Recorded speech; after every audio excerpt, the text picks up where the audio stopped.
Educator with Cornell Cooperative Extension of St. Lawrence County. Today, we're going to be making these needle felted 4-H ornaments. To do this, you're going to need a few things. You have in your supplies, you have a styrofoam ball, you'll have your hooks, a needle, a felting needle, you will need scissors, you will also have your roving wool. So let's get started. So to make our needle felted ball, we're going to take our needle. You'll also need to use your sponge. You never want to felt directly in your hand because these needles are very sharp and can pierce through you, so you need to be very careful when using them. Also, when you're felting, you're not going to be going too deep with your needle. You're just going to stop about 3/4 of the way. You can see where there's an indent where your needle kind of stops. And when you poke your needle, you want to make sure you're always poking straight up and down. Never really come angled or bend your needle. This can cause your needle to break. So poking straight up and down. Another tool that's not included, but you can find them at most needle felting stores, are these multi-use needles. So this one happens to hold 3 needles, and it does make felting a little quicker because you're getting the job done a little bit quicker using multi-needles rather than just one. But this can be done and is done with using one needle. So to start, what you'll need to do is you're going to take your foam ball and the batting that we have included in your kit. And the batting is just to kind of create a layer so that you have something better to felt to than just the styrofoam. Now you can make these balls without styrofoam, but it uses a lot of wool. So to cut down on the amount of wool we use, we can use these little shortcuts. So you want to take your batting and kind of just wrap it nicely and try and keep it somewhat even so you don't have too many big bulky areas. And once I've got that done, I'm going to use my needle and I'm going to start to poke.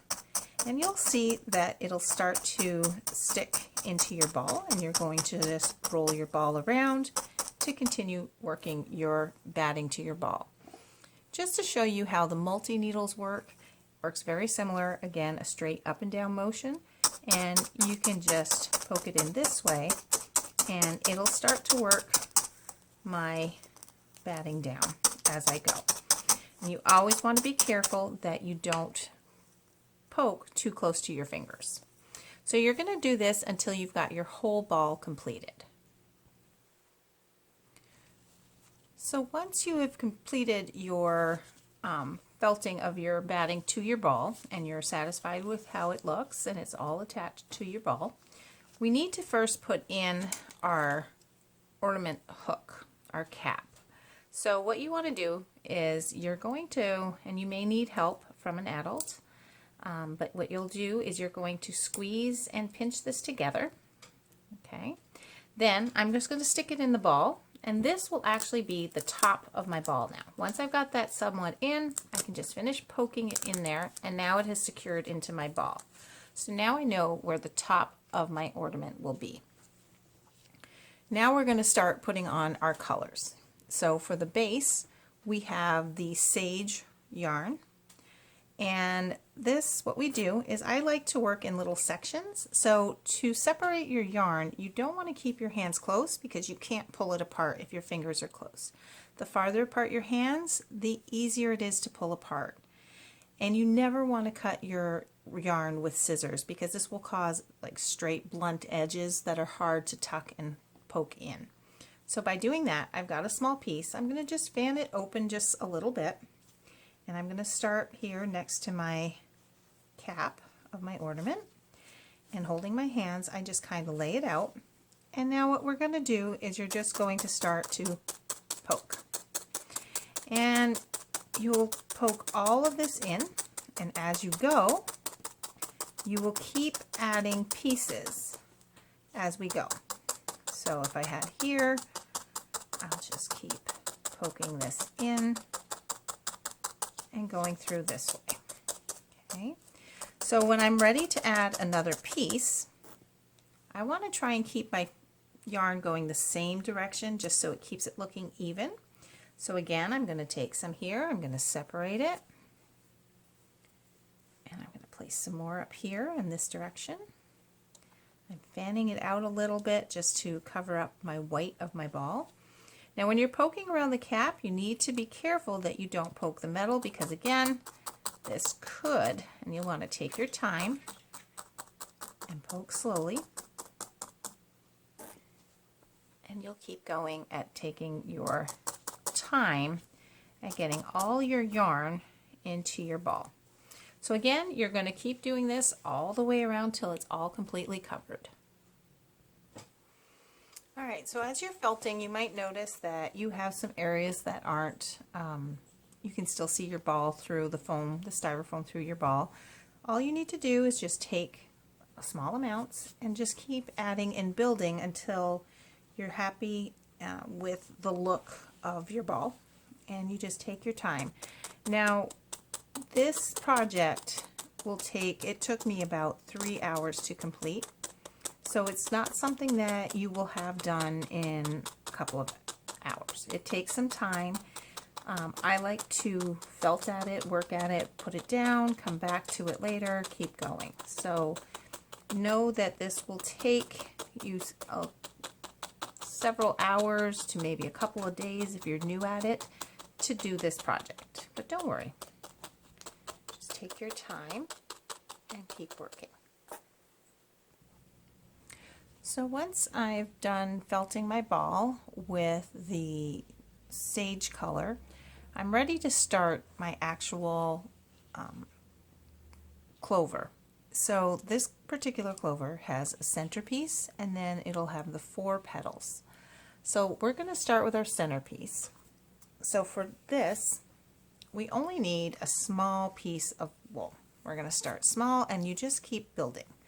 So I am going to take some pieces here. I just leave my extra on my foam block, and I'm going to kind of roll this up into a slight circle shape just to make things easier. Then I'm going to figure where I want to put it. So I know that I have my top of my ball, and I'm going to want to center it somewhere where I think I know I'm going to have my petals going, and I don't want it too high. I'm going to start to felt this onto my ball. Now I can use my needle sometimes to help by gently tucking and poking and tucking and poking. And you're going to keep working this until you are, so if I come in this way and I go still straight up and down, I won't break my needle. You just don't want to twist your needle while you're working. And you're going to keep working this until you get a nice centered circle. So once I've worked my spruce color into a nice circle, and I have felted it all in, so that means there's really no big pieces hanging out, I'm ready to start making the petals. Now to make the petals, I just kind of did similar with taking some yarn. I placed it on where I about wanted it to go, and then I make a slight heart shape. So I'm going to get some more of my wool. And what I did here is I just kind of roll it.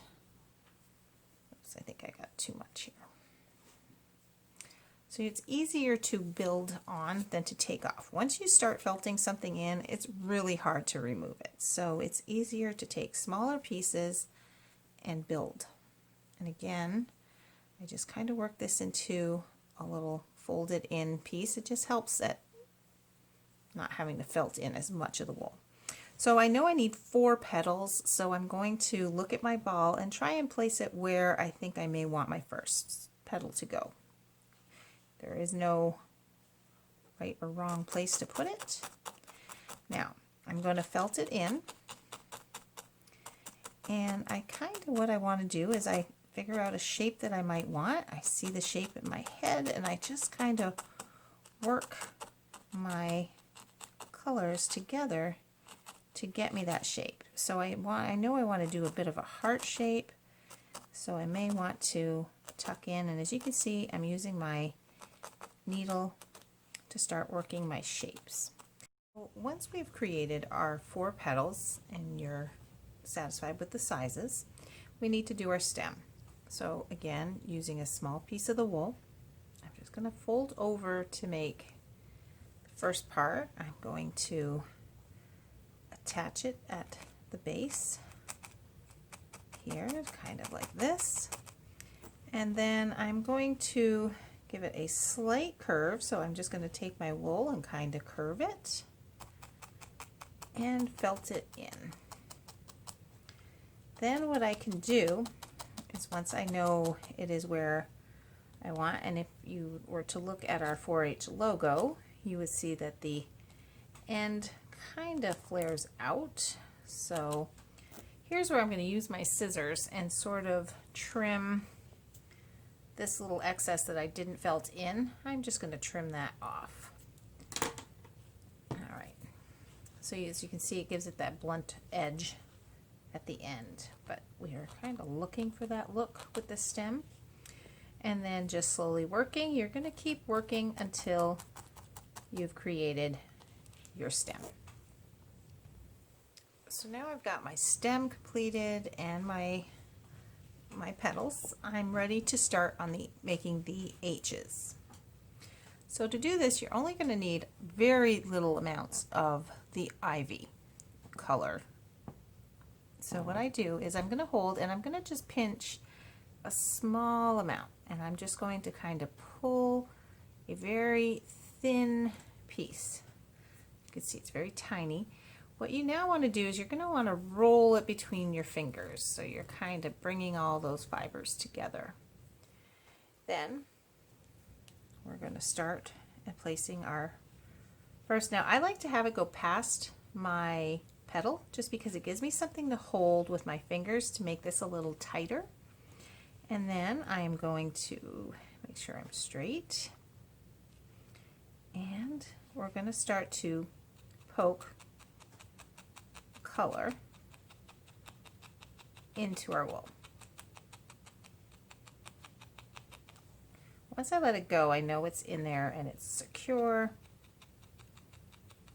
This is where, again, we're going to use our scissors. I'm going to lift this little extra that I had sticking off of my petal, and I'm going to come in here and just trim this off.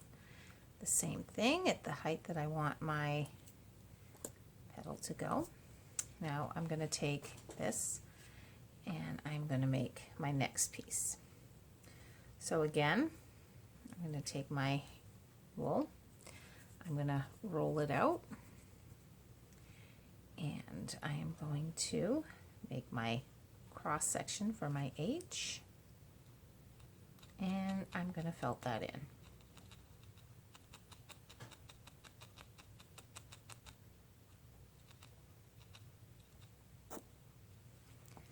Trim off any extras.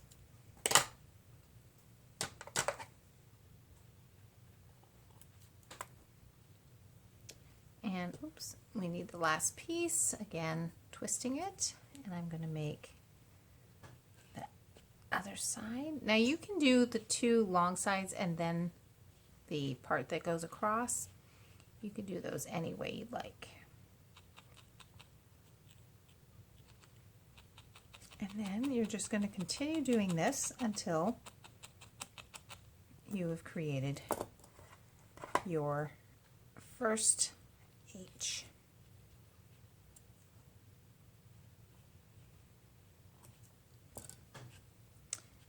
There we go. And then we're going to just keep felting it together.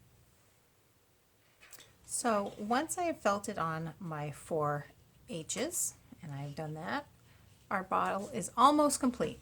What I did do is to create the more 3D effect of my ball is I just took again a very small amount of the ivy, very thin. I rolled it and then I just lightly placed it along the edges, and I felted it in to create a slight outline of my full 4-H emblem. And that's how we complete the 4-H needle felted ornament.